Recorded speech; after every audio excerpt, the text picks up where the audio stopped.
Hey guys, what's going on? It's T-Carp. Alright, I am doing some traveling today, and I'm out in Nashville, and I live in East Tennessee. You guys know I live in very close to the Great Smoky Mountains National Park. But anyway, passing through Crossville and decided to stop at Buc-ee's.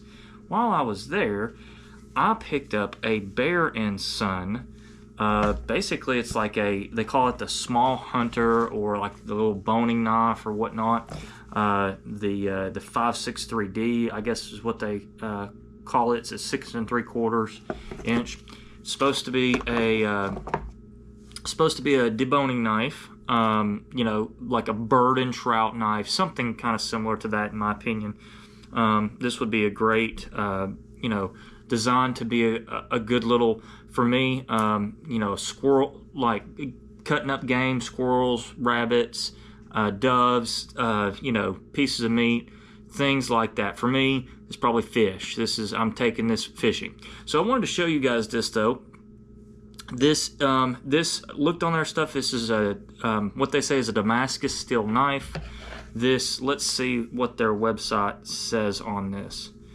So, like I said, Damascus steel, yeah, 6 3/4 inch, small genuine India stag bone, Damascus hunter with leather sheath. So this is like their little mini hunter.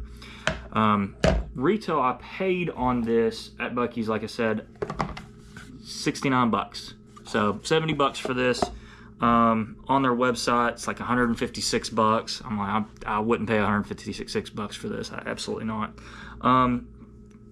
They have their Damascus steel, and what they were saying with their Damascus steel, it's 416 layers. So it's a 3-inch blade.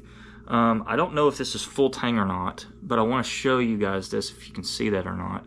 It's got a full, it looks like a full tang.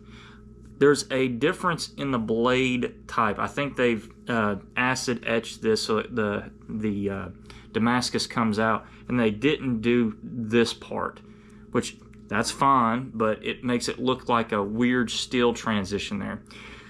The sharpness on it, when I was trying to do it against my finger, it removes a little bit of fingernail.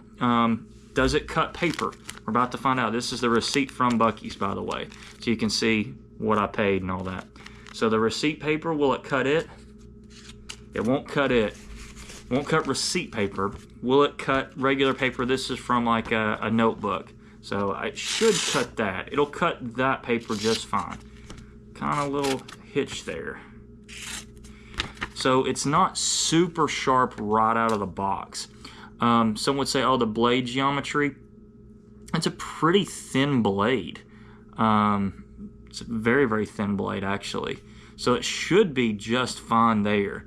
The fit and finish is not terrible. Again, I don't like that transition there, if I'm going to be honest with you. If you're going to do, in my opinion, if you're going to do a Damascus steel knife, do Damascus all the way through.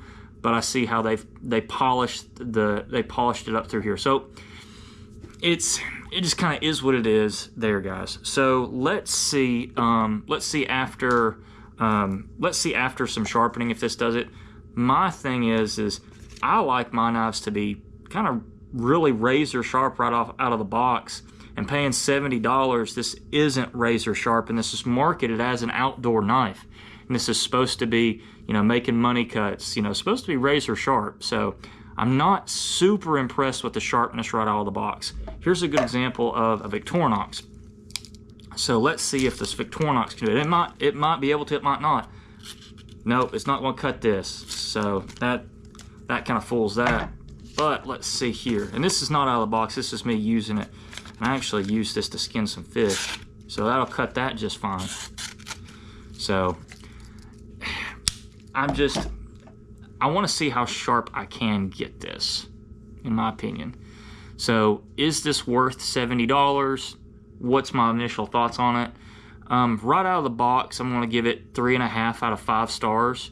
Again, this is the Buc-ee's special. I definitely think it's going to be better than any other knife you can get at any other gas station. But let's hang out for a second. Stay with me while I sharpen this bad boy.